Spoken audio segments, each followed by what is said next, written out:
Hey guys, welcome to MadTech. Today we'll be learning how to save Instagram stories to gallery, and now let's dive right in. Now to save Instagram stories to gallery, first open up your Instagram app, and after you have opened the Instagram app guys, at the bottom right corner of the screen you can see your profile picture icon on a small circle. Tap over there, and over here guys, again at the top right corner of the screen, tap on the three line icon, and from over here scroll down until you can find archiving and downloading under the category of your app and media.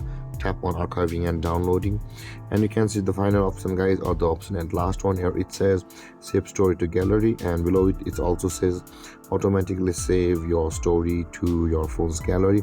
Make sure to turn that on by tapping it, and it will turn to blue if it's on, like this one.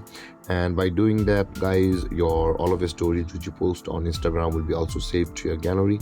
And there guys, this is how to save Instagram stories to gallery. And if you have any confusions or questions regarding the topic, feel free to comment in the comment section below, and don't forget to like, subscribe, and hit that bell icon for more videos. Thank you for watching guys. Peace.